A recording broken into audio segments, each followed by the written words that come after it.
ભગવાન જગન્નાથની રથયાત્રાની રાહ જોતા તમામ ભક્તોના આતુરતાનો આજે અંત આવ્યો અને આજે રથયાત્રા જે છે તે અમદાવાદ ખાતે નીકળી છે। મહત્વની વાત છે, જમાલપુર ખાતે ભગવાન જગન્નાથની રથયાત્રા નીકળી ચૂકી છે, ત્યારે અત્યારે સારંગપુર ચકલા ખાતે ઉપસ્થિત છીએ। તમામ સારંગપુર ચકલાના દ્રશ્ય અમે આપને બતાવી રહ્યા છીએ।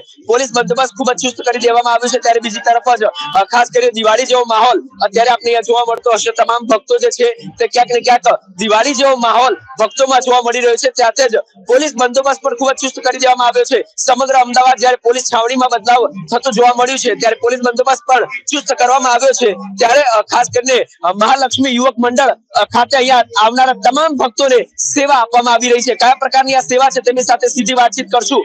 11 થી 12 વાગ્યાની વચ્ચે રથયાત્રા ખાસ કરીને સારંગપુર ચકલા ખાતે પહોંચશે અને એમના દ્વારા જે સેવા આપવામાં આવી રહી છે, ત્યારે અત્યારે તો ભક્તોનું આગમન શરૂ જ થયું છે, પરંતુ 11-12 વાગ્યાની જ્યારે સમય થશે ત્યારે આ સમગ્ર વિસ્તાર જે છે તે ચારે બાજુ ભક્તોથી ભરપૂર જોવા મળશે। લાખોની સંખ્યામાં ભક્તો જોવા મળશે। ત્યારે કેટલાક મહાલક્ષ્મી યુવક મંડળના લોકો ત્યારે આપણી સાથે છે। શું નામ છે તમારું, કયું યુવક મંડળ છે અને કયા પ્રકારની સેવા આપના દ્વારા આપવામાં આવી રહી છે? મારું નામ જયમીન ઠાકર છે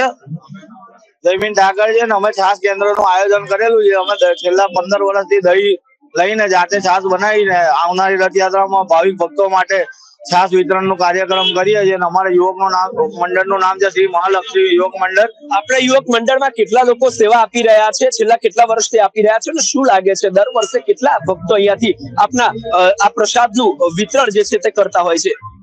લાખો ભક્તો જેટલા બી આવતા હશે બધા છાસ વિતરણ ને અમારા છાસનું તો બહુ સારી રીતે કેન્દ્ર ચાલી જ રહ્યું છે। અને બધા ભાવિક ભક્તો ટ્રક વાળા, અખાડા વાળા કે ભજન મંડળી વાળા કે રથ વાળા બધા તમામ લોકો અમારા ત્યાંથી છાસ વિતરણ કરે છે અને પીવે છે। અમારા કુલ મંડળમાં તો એમ તો 50-60 જણા છે, તથા સારંગપુરના જેટલા બી વેપારી મિત્રો છે કે વેપારી કે અહીંયા ધંધો કરવા વાળા એ તમામ લોકોનો સહયોગ વર્ષોથી છેલ્લા 15 વર્ષથી અમારી સાથે જોડાયેલા છે। 15 વર્ષથી મહાલક્ષ્મી યુવક મંડળના લોકો છે તે સેવા ખાસ કરીને આપી રહ્યા છે। અને બીજી તરફ મહત્વની વાત છે કે લાખોની સંખ્યામાં ભજન મંડળી હોય કે પછી તમામ ભક્તો હોય જે રથ સાથે જોડાયેલા છે, તે રથયાત્રા સાથે આવે છે, તે તો સેવાનો લાભ લે છે, પરંતુ અહીં આવતા ભક્તો પણ છે તે આ સેવાથી ક્યાંક ને ક્યાંક બાકી નથી। અન્ય યુવક મંડળના એક વ્યક્તિ અત્યારે આપણી સાથે છે, શું કહેવા માંગશો? 15 વર્ષથી સેવા આપી રહ્યા છો, આપને કેવું લાગી રહ્યું છે? 15 વર્ષથી જે સેવા આપી રહ્યા છે અમને ઘણો આનંદ થઈ રહ્યો છે કે અમને આ સેવાનો મોકો મળી રહ્યો છે મહાલક્ષ્મી યુવક મંડળને।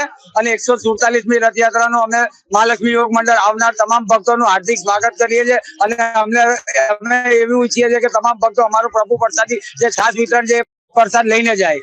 શું લાગે છે 147મી રથયાત્રાની અંદર તમામ ભક્તો અહીંયા ઉપસ્થિત છે, ભક્તો અત્યારે આવી રહ્યા છે, દિવાળી જેવો માહોલ અહીંયા જોવા મળી રહ્યો છે, સમગ્ર અમદાવાદ ભગવાન જગન્નાથની રથયાત્રામાં ભરપૂર પણે ડૂબેલું જોવા મળી રહ્યું છે, આપને કેવું લાગી રહ્યું છે? અહીંયા લાખો પબ્લિક આવી રહ્યું અને બહુ આનંદ આવે છે અને ઘણા લોકોનો ઉત્સાહ હોય આમાં જોવાનો કે ભગવાન પોતે વર્ષમાં એકવાર બહાર આવે છે અને એના દર્શનનો લાભ લેવા લોકો ક્યાંથી આવે છે।